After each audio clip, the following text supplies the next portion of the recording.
let's shift to a drug that I know you've taken. I've taken it, rapamycin. Hmm. Rapamycin, I call you the world's leading expert on it. I'm sure you wouldn't put that label on Yeah, I yourself, wouldn't but put that. certainly Yeah. you've spent more time than most people studying this. I've talked about it more than almost anybody else in the world. How's that? So, well, I've taken a round of it. I'm going to take more. Uh, Talk about where it came from and why you think it's a promising longevity compound. Sure. So rapamycin is a small molecule. It's produced by a bacterium that's found on Easter Island. So it is actually a natural product for people who, I know some people feel more or less comfortable with things if they come from nature or are synthetic. So it's a natural product. And Easter Island, of course, also goes by the name Rapa Nui. That's where rapamycin gets its name from. And it was originally identified from soil samples on Easter Island and found to have antifungal capacity. So it basically works by inhibiting a protein called mTOR. mTOR is the mechanistic target of rapamycin, so they named the protein after the drug. And when you inhibit mTOR enough, it causes cells to stop dividing. That's its antifungal capacity. So it's a small molecule found in soil that causes cells to slow their cell division and at high enough dose stop dividing. And it does that by inhibiting mTOR. Okay, so why does that matter? Well, mTOR, it turns out, is a central gatekeeper in every I'm going to use the word eukaryotic cell. And that just means anything that's not bacterial. So human cells, dog cells, mouse cells, fungal cells are all eukaryotic, not bacterial. So mTOR is a protein that's essential in every eukaryotic cell. And it basically helps the cell sense the environment and then make the decision, is it appropriate based on the environment to grow and reproduce? And if you think about things in the environment that are important for that decision, this is true at the cellular level, it's true at the animal level, it's true at the human being level. One thing that's really important is how much food is available, because it's a really, really bad idea to have babies if you don't have any food to feed them. So mTOR sort of helps make that decision. It senses the amount of nutrients in the environment. When there's lots of nutrients around, mTOR gets turned up. That's a grow, grow, grow signal. So that's a green light to just go crazy. When there's not very much food around, low nutrients, mTOR gets inhibited, it gets turned down. That's a signal to stop growth and become stress resistant.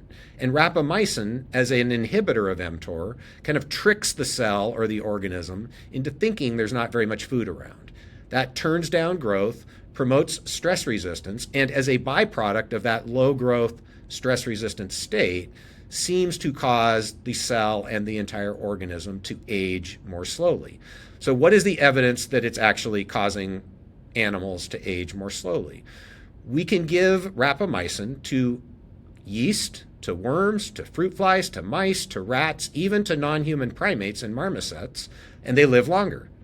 And at the same time that they live longer, pretty much every age-related functional decline and disease that people have tried to measure is delayed. In some cases, you can actually improve function in aged animals. So that's all in laboratory studies. I think that's important to say, but it's been consistent across hundreds of millions, billions of years of evolutionary distance in the organisms where it's been studied.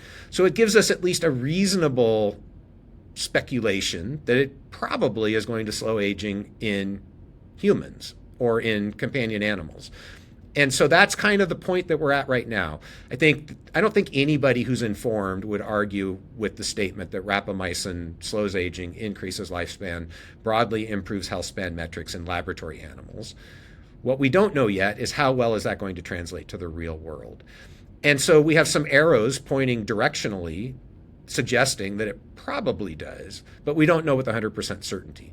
What we have are a lot of people like you and me and tens of thousands of others who have been using rapamycin off-label, meaning it's prescribed by a doctor for something other than its FDA-approved indication. That's perfectly legal, by the way.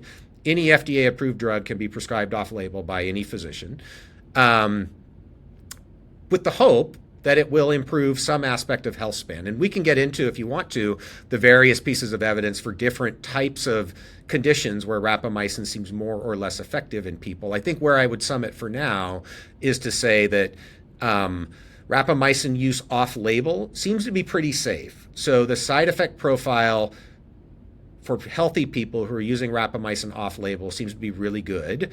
The only side effect that is consistent is mouth sores. About 15% of people will develop canker sores on rapamycin. I was one of the 15%. Okay, okay, and you can probably comment then on how how much of a problem that was. But it is worth saying the reason why doctors can prescribe rapamycin off-label is because it is FDA approved. It was developed sort of independent of all the aging research that I talked about. Rapamycin was independently developed as an organ transplant drug. And so that's what it got its label indication for. Yeah, this was 25 or so years ago, yes, when it was FDA approved. So that's good and bad, I think. It's good because we have a lot of data on people using rapamycin. It's bad because that's a very unique patient class. These are people who needed an organ transplant for whatever reason, and they're taking strong immunosuppressants at the same time they're taking rapamycin to prevent the organ transplant rejection, and they're taking high doses of rapamycin, higher doses than the people who use rapamycin off-label are taking it at. So we know a lot about rapamycin use in that patient population. We know a lot about the side effect profile, and in that population it does have real side effects. They're not life-threatening, but they're not great. So the organ transplant patients also get mouth sores, but in that case, these are like really nasty ulcerous things in some people. They're not fun. That's probably the patient's biggest complaint and reason why they might stop taking the drug. There's also a higher incidence of hyperlipidemia, so high lipid levels in the blood, glucose irregularity, something I call pseudo-diabetes, is in a subset of organ transplant patients. Edema, you're worried about infection because these people are taking lots of immunosuppressants to bring down the immune system to prevent the organ rejection. So those are the things that we've been looking for in the off-label use of rapamycin. And I would say in general, maybe there are some hints of slight upticks in bacterial infections, but it hasn't reached the level of statistical significance. So, there might be a small effect, but it really doesn't seem like much of an issue. And there are some things that seem to get better.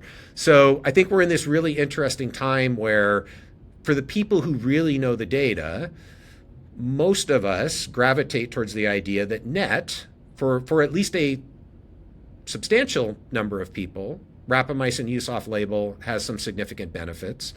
The side effects seem pretty low. And so we just need more data to be able to understand who's most likely to benefit from rapamycin. Last thing I'll say on rapamycin, because we may talk about some other drugs, the one challenge with rapamycin use off-label is we don't have specific blood-based biomarkers that we can look at to say, okay, for you, we've got the dose right, the biomarker went where we wanted it to go, and we know it's working, right? So it's challenging for that reason because we don't have a specific biomarker that we can use to titrate and personalize the dose to make sure that it's really working. So there's some guesswork going on for sure in that space.